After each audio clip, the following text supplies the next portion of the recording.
In response, she said she didn't know him, leaving him even more confused about her intentions. Abel commented that it was a bit cliché for him to know her name, while she didn't know his. Kang, uninterested in getting involved, asked why he should reveal his name to someone he had just met. She explained it was always good to know people. After all, he could be a spy for the Demon King. She added that it was odd for him to be alone at night in a place where she usually trained. At that moment, Kang realized he was being threatened, as she rested her hand on her sword. Quickly, he turned the tables, suggesting she could also be a spy for being there. She clarified that she was training, to which he replied that he was too. Curious, Abel asked what kind of training left him so calm. He mentioned it was breathing exercises. Kang noticed several wounds on her hands. When she realized it, she tried to hide her arm. He paused and complimented her dedication. Abel confirmed it, explaining that people didn't understand the burden of carrying Siegfried's bloodline. She elaborated that she needed to be perfect at all times because any sign of weakness would attract opportunists. She then mentioned that this year she wasn't the top student. In a rare moment of vulnerability, she confessed it was the first time she'd been defeated by someone. Despite that, she smiled and admitted it was somewhat of a relief. However, she was also curious to find out who had beaten her, making it clear she wanted to defeat them next time. Kang asked if she needed to take it so seriously. She replied that it was a matter of pride. Abel even begged her grandfather to reveal who the person was, only to learn they weren't even in her class. The worst part was that the individual had only recently joined the school. Realizing she was sharing too much, Abel apologized, saying she shouldn't be talking about such things with someone she just met. Intrigued, Kang asked why she was telling him all this. She answered it was because he seemed weak. She emphasized that her family's motto was to be firm with the strong and kind to the weak. Kang, finally understanding her kindness, realized she thought he was trash. Now it made sense why it was so difficult to approach this complicated girl in the game. Kang said he was tired and thought it was time to leave. He wished her a good night, but she turned and asked when he planned to tell her his name. The scene shifted to the classroom. Life at the academy had been calmer than Kang had expected. Chloe quickly made new friends and blended in with the class, while Kang avoided eye contact whenever she approached him. Her other friends would cast judgmental looks, but Kang didn't care about those cold stares. Likely it was because he was a special student. Besides, he wasn't the only special student in the Tiger class this year. Kang thought it was great he ended up in this class. At the start of this semester, the Star and Dragon classes typically started forming political factions. Even when playing the game, he had found that nonsense irritating. He was glad he didn't have to deal with it. Kang wondered what he should eat that day. Then, he received a black card from none other than Medea herself, along with an apology for forgetting to give it to him earlier. Apparently, it was her personal card. Kang was stunned. This is what being a sugar baby feels like, he thought. Still, the best part for him was that up until this point, he hadn't disrupted the flow of events. If he kept this pace for the next 3 years, the future he envisioned would become a reality. He wasn't sure why he was so optimistic, considering the war that loomed in the future. Later, a professor was giving a lecture about a war 700 years ago. It was between the Demon King and the hero Joaquin. After the war, Joaquin decided to create the next generation of heroes, founding the academy with his 7 disciples. The professor emphasized that this material would be on the test. Kang was nearly falling asleep. Having played the game many times, he remembered this part well. The lecture focused on the founder, Valor Joaquin, who fought against demon commanders for over 20 years and led humanity against the entire demon army. During a battle with a commander Lycan, Balor lost an arm, rendering him unable to fight again. At the end of the first war, the battlefield was soaked in blood, and there wasn't a clear victor. However, it resulted in a truce between demons and humans. That was when Joaquin established the academy. The professor reminded them that this all happened 700 years ago and was why they had peace today. The students began wondering if such a war could happen in their generation. Kang knew the answer all too well. 700 years of peace were about to come to an end. It would be wise to tell Medea about this, but Kang had no idea what consequences that might bring. Even though she often seemed like one of those people who wanted to leave the academy as soon as possible, Medea was also the first person to awaken an anomaly. Thanks to the Lord Poet, she was the first of the 7 heroes to step forward and protect the students. Kang hadn't played much of the game, but he knew one thing with certainty. This wasn't how things were supposed to go. His heart sank as he recalled the grim fate of Medea, the first sacrifice to the Demon King. The knowledge weighed on him, as the professor wrapped up the lecture, thanking the students for their attention and reminding them to prepare for the upcoming exam in 2 weeks. As the students excitedly began leaving the classroom, Kang stayed at his desk deep in thought. That's when he overheard snippets of their conversation. They were talking about him. Kang glanced at the date on his phone. It was May 5th. Of course, he remembered now this was the day the so-called protagonist of this world arrived, Leon van Reinhardt. With Leon came the beginning of the end of 700 years of peace. Kang already hated the guy. Leon was the quintessential protagonist, blessed with unparalleled charisma, a magnetic personality, and a face straight out of a romance novel. Worse, his blessing of miracles made him the perfect candidate for the hero's journey. As Kang predicted, Leon's arrival created a stir. Women adored him, and even some of the strongest figures in the academy, like Rachel, the niece of the Spear Saint, and Saki Ryozo, the Bow Saint's daughter, seemed charmed. Even Abel, the granddaughter of the Sword Emperor, would inevitably join his party. Kang groaned internally. He wished this was an R-rated tale where guys like Leon didn't survive long. Kang tried to ignore Leon's radiant smile as he greeted the students. But when Leon turned his gaze toward him, something about his grin sent shivers down Kang's spine.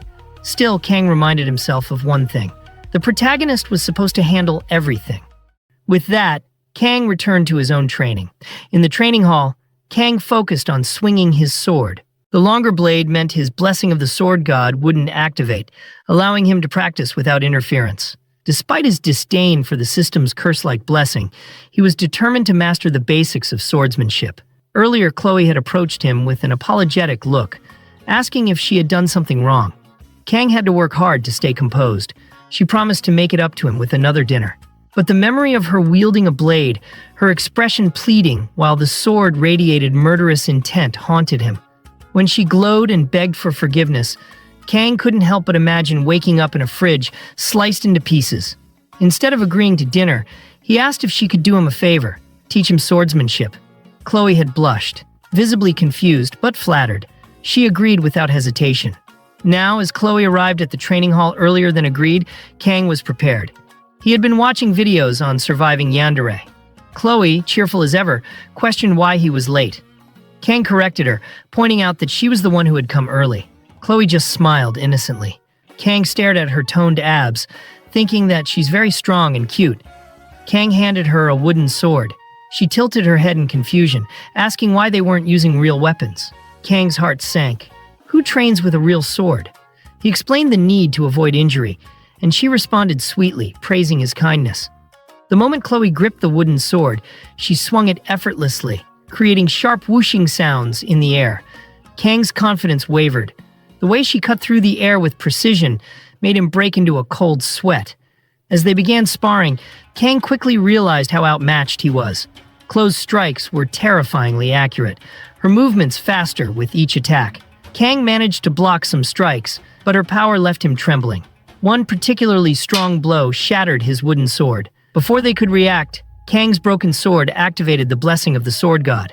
A dark aura enveloped Kang as the system began altering his personality, reducing his humanity. Chloe, visibly frightened, instinctively stepped back. The system announced that Kang's humanity was slipping away. Inside Kang's mental world, he found himself standing in his old kitchen. Confused, he wondered if everything had been a dream. Spotting a fish on the counter, he remembered he was supposed to be preparing it. Yet, every knife he attempted to use was rejected by the system, except the sashimi knife. Reluctantly, Kang held the blade. To his surprise, it felt rejuvenating. Something deep within him awakened as the system declared, "The heat is active." Back in reality, Kang's body moved on its own, an unstoppable force of instinct and rage. He closed the gap between him and Chloe in an instant. She barely managed to block, but the sheer force of the strike sent her flying. Chloe, coughing up blood, struggled to stand. Kang, consumed by the system's influence, continued his assault. Chloe pleaded for him to stop, but Kang's instincts pressed forward. He swung the sword again, and she desperately shouted his name. Back in Kang's mental world, the chaos subsided as the student version of Kang realized the fish was Chloe, calling his name. The connection pulled him out of the system's control. In the real world, Kang dropped the sword just as it was about to strike Chloe. Chloe, stunned and injured, opened her eyes, bracing for the worst. But instead of striking, Kang pulled her close. Though the setup seemed perfect for a romantic moment, Kang simply told her, "Let's stop for today." As he walked away casually, Chloe stared after him, both shaken and bewildered. On her way back to her room, she reflected on the sparring session. She realized Kang's abilities weren't just raw power. They were something else entirely. Controlled by instincts and something darker, he had fought as if possessed. And despite the broken sword, she knew one thing for certain. Kang was far more dangerous than anyone could have anticipated. She had always known Kang was strong, but not like this. Suddenly, someone spoke, commenting that she seemed to be enjoying herself. Chloe's expression instantly changed. Standing in front of her was Knox, a second-year student whom Chloe addressed as her brother. Knox asked if, since entering the academy, she had been associating only with insignificant people like this. Chloe immediately snapped at him, telling him not to call someone else that. Knox smirked, noting Kang's name and warning her that if she continued associating with him, the Auditory family would eliminate him. Chloe lowered her head and walked away, saying that even if all of them came after Kang, they wouldn't be able to handle him. The conversation was brief and she was already gone. Knox, however, lingered, pondering the name he had just heard. Meanwhile, Kang was beginning to realize that the power he had received wasn't a blessing or divine favor at all. In truth, it felt more like a curse. Determined to stop relying on the sword god's blessing and its dangers, he was motivated to find new equipment. However, this strange power seemed to go against his will, taking control of his body. He lost control. It wasn't just that he felt no pain, he felt utterly free. But deep down he knew he was being controlled, like a puppet pulled by strings. The voice kept urging him, cut more, cut deeper, destroy everything. For a brief moment, he lost control of his body entirely. It was only when he heard Chloe's desperate scream that his mind snapped back into place. He saw fragments of that other world and managed to let go of the sword, breaking the effect. His body instinctively understood that if he didn't release the blade at that moment, he would lose himself forever. Ironically, the yandere girl who once wanted to kill him was the one who brought him back to his senses. In a way, he was irritated that the power had activated because Chloe had broken the sword. But of course, he also felt grateful. He left in a hurry, but the lingering question remained. How could he avoid this power activating again for the rest of his life? This so-called blessing of the sword god was in truth much more of a curse. Kang began to understand that he was exchanging pieces of his life to activate the effect. In this world where he didn't belong, he was something of an alien. He didn't ask for much, just a simple normal life. He could handle minor accidents when they happened, but now he finally realized something deeper. There was something within him, something trying to consume his mind. What he had received wasn't a blessing. It was a curse intending to devour him in the end. This was the art of the reverse sky. 3 days passed, and we're back in the classroom. A guy with purple hair tells Chloe that she should have seen something. She dodges the conversation, saying she'll check it out later. However, at this moment, she's worried because Kang hasn't shown up today. When she knocked on his door earlier, all she heard were some groans of pain. She was afraid he'd hate her for breaking the door, so she just walked away. But at that moment, she realized how much she liked watching him from a distance when he was lost in thought. She wonders how many times has she secretly watched him, having lost count by now. And she always made sure to be as discreet as possible, so he wouldn't think she was an annoying girl. Then she admits she's missing the boy. We skip ahead another day. 4 days already. Man, time flies. The teacher tells everyone to quiet down. He asks if they're attending this prestigious school just for show. Since it was raining today, they would stay in for study sessions instead of training outside.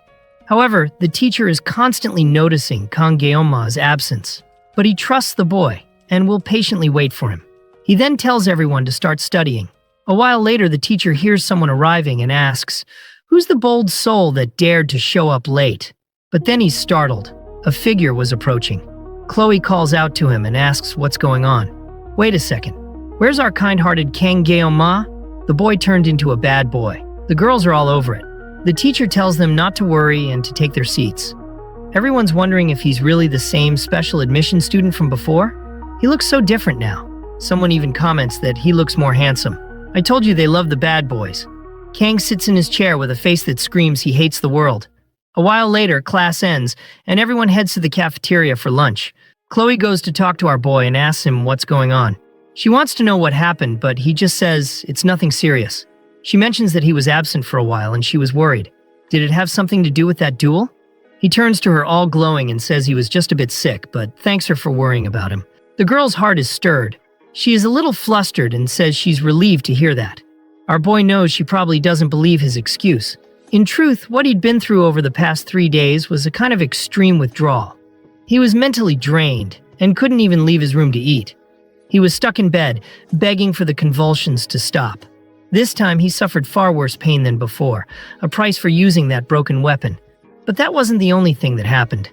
When he looked in the mirror, he noticed he had a skeletal appearance, and even his hair was starting to turn white. He's certain this is the price he paid for meddling with that damned god. At that moment, he notices that Chloe feels guilty, considering she was the last person to see him before all this. It makes sense. He then decides he wants to help her stop blaming herself. So he asks if her dinner invitation is still on the table. The girl is so flustered that she can't hear him properly and asks him to repeat it. As he's about to reply, she suddenly jumps with joy, saying, "Of course." She was very happy. The protagonist is glad she seems to have liked the idea. She then tells him she'll prepare anything he wants to eat and asks what he'd like. He says he'd like to have fish again because he really likes it. And it's been a while since he last ate it, since the last time he threw up. As he's about to explain why, suddenly something red brushes past his neck. He looks to the side and sees a plant emitting some kind of energy and wonders what the heck it is. Then he looks in the other direction and sees it. It's that guy, Nox Auditore, smirking as if he's about to cause trouble. Chloe looks scared. Kang immediately asks if she knows him. He glances at the guy standing there and they lock eyes. Our protagonist doesn't waste time and steps up to him, demanding he speak instead of just staring. The guy keeps looking at him with glowing red eyes, and Kang wonders what that is. Meanwhile, Chloe tells Kang not to get involved with this person and orders Nox to leave. Kang notices that, although she seems angry, her trembling voice betrays her fear of this man. Nox comments that the boy doesn't seem like much, and asks Chloe if she's really going to break the rules for him. She responds that she has nothing to do with the Auditor of Sicily clan anymore. But Nox replies that the blood on her hands will never be washed clean, and that since she was born into this family, she will always be a part of it. The protagonist quickly picks up that she's being treated as a rebel, and seems to have some kind of family drama. Nox tells her to get rid of that thing and return to the clan, but Chloe shouts at him not to call Kang a thing. The last thing Kang wanted was more problems right now. He starts to wonder about this Auditore clan. He recalls that in the game, they were a shadowy group that appeared halfway through the story. In terms of raw power, they were weaker than any other heroic house, but they were unmatched when it came to assassination. Moreover, every member of this clan was incredibly strong, thanks to the harsh regimen they forced on their children. All of them were molded from an early age into lethal assassins. He thinks about how, given all this, Nox seems like the normal one. It's Chloe who's the oddball, being so cheerful despite everything. The guy had an expression that showed he wouldn't hesitate to kill if necessary. Kang is sure the Auditores are professionals at eliminating enemies to maintain order. Not that our boy is against killing people when necessary. Kang then notices Chloe trembling beside him. The girl's even biting her lips until they bleed. Kang understands that Chloe just wanted to live a normal life. But just like him and his cursed sword blessing, for someone born into the Auditore, it was impossible.